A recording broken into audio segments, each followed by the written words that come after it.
जो झारखंड हित की बात करेगा वो झारखंड में राज करेगा। नमस्कार सभी को, झारखंडी जोहार। सुंदर झारखंड यूट्यूब चैनल के साथ मैं गुनाधर गोप और हमारे साथ खास बातचीत करने के लिए पूर्व खिलाड़ी पोटका के पूर्व प्रत्याशी महेंद्र मुर्मू जी है। आइए उनसे खास बातचीत करेंगे, क्योंकि खेल जगत में लंबे समय तक खिलाड़ी के रूप में अहम भूमिका निभाए, उसके बाद खेल के निर्णायक की भूमिका निभाएं और एक नए पार्टी का सदस्यता भी ग्रहण किए हैं और एक नए पार्टी की शुरुआत किए हैं। हम जानने का प्रयास करेंगे कि इस नए पार्टी में जुड़ने का कारण क्या है और उनका मुख्य उद्देश्य क्या है। दादा, हमारे सुंदर झारखंड यूट्यूब चैनल में आपका स्वागत है, अभिनंदन है। जोहार। हमारे अनुज गुनाधर गोप जी, आपने पोटका का प्रत्याशी भी रहे हैं और खेल जगत में लंबे समय तक खिलाड़ी के रूप में भी अपना अहम भूमिका निभाए हैं, एक निर्णायक का भी भूमिका निभाए हैं और एक बड़े खेल खेलने जा रहे हैं, क्योंकि आप नए पार्टी का सदस्यता भी ग्रहण किए हैं। इसके लिए आप सभी को जोहार। जी हाँ, मैं इस बार JLKM में सदस्यता ग्रहण किया हूँ, जिसमें जयराम टागर जी की नीति सिद्धांत, उनके व्यवहार, साथ में झारखंड के हित में बात रखने और उन सभी ये को देखने के लिए जल जंगीन ज़मीन की जो बात करते हैं, उनकी रक्षा की बात करते हैं, जो संवैधानिक रूप में SPT एक्ट, CNT एक्ट, उनको यह लागू कराने की बात करते हैं और साथ में यहाँ की अस्थायी नीति को लेकर वो चल रहे हैं।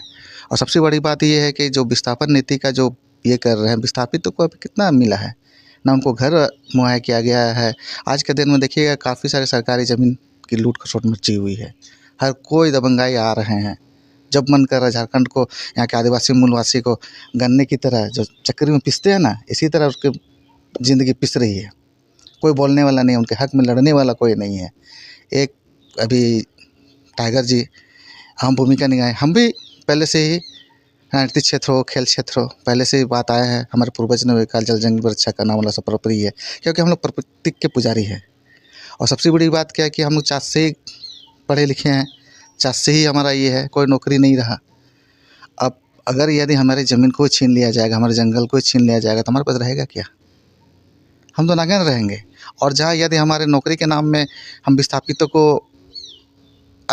अलग जगह विस्थापित करेंगे बोल करके नीति लागू की, अभी तक किसी को विस्थापन को नहीं दिया गया। अभी हाल ही में बोकारो का आप घटना देख लीजिए, वहाँ पर किस तरह का बर्ताव किया गया। वहाँ के अप्रेंटिस किए हुए विस्थापित लोगों को, बच्चे को जो आंदोलन कर रहे हैं, उनको कंपनी के ठेका मजदूरे बोलेंगे, कंपनी का जो गुंडे, उन लोगों ने लाठी फेंक कर मारी, जो एक बच्चे की मौत हुई। ये काफ़ी दयनीय और काफ़ी शर्मसार करने वाली घटना थी। और अभी मैं एक बात आपको बता दूं, हमारे यहाँ पे कई ऐसे खतियानधारी है जिनकी ज़मीन को कई लोगों ने लूट लिया है और उनके पीछे कोई आदमी नहीं होने के कारण उनको लूटे जा रहे हैं। जमशेदपुर की स्थिति घटना इसलिए ज़्यादा ये है कि यहाँ पर सरकारी योजनाओं को धरा पर लाने के लिए सरकारी ज़मीन नहीं है, क्योंकि उसको लूट खसोट के मची हुई ले लिया गया है। और कंपनी यहाँ पर आपको ना CCR के तहत कोई फ़ायदा दे रही है, ना सरकार दे रही है। अब मैया योजना का आप देख लीजिएगा कि मैया योजना देने के बाद में अभी तत्काल में एक बहुत अलग रूल अपना रही है कि सत्यापित करेंगे। क्या सत्यापित करेंगे? मूलवासी को, आदिवासी को, कि यहाँ आए हुए रेफ्यूजी को? मैं जो बात करना चाह रहा हूँ, यहाँ पर अधिकतर जितने भी आप देखिएगा, टाटा कंपनी जमशेदपुर जो बसी हुई है, उसके अंदर में उन्होंने 15,000 एकड़ ज़मीन को अधिग्रहण किया था, जिसमें 4,000 चाहे 5,000 एकड़ में उसने जमीन को में ही काम कर रहा। बाकी ना विस्थापन को उसको दिया गया है, कंपनी अपने नाम में रख लिया है। कंपनी का नीति के अनुसार उनका कितना साल का होता है, कि हमेशा के लिए होता है? उनके ना तो उनके विस्थापन के घर वाले को खोजा जा रहा है, यहाँ तो कंपनी उनको बेचती जा रही है। बाहर से फ़ॉरेन से कोई कंपनी आ रही है, उनको दे दिया जा रहा है इसमें, और बाकी सब जो आवाज़ उठाते हैं उनको ठंडे बस्ते में डाल दिया जाता है। दादा, एक बात है जो कि लोकप्रिय विधायक जो अभी टाइगर जयराम महतो को आपने बात की, अधिकतर जगह में उनका विरोध हो रहा है, उनके ऊपर हमले भी हो रहा है। क्या जो कि जेल कैंप कार्यकर्ता के द्वारा Z+ सिक्योरिटी मांग किया गया है, क्या वो मांग जायज़ है या? नहीं, ये जायज़ है।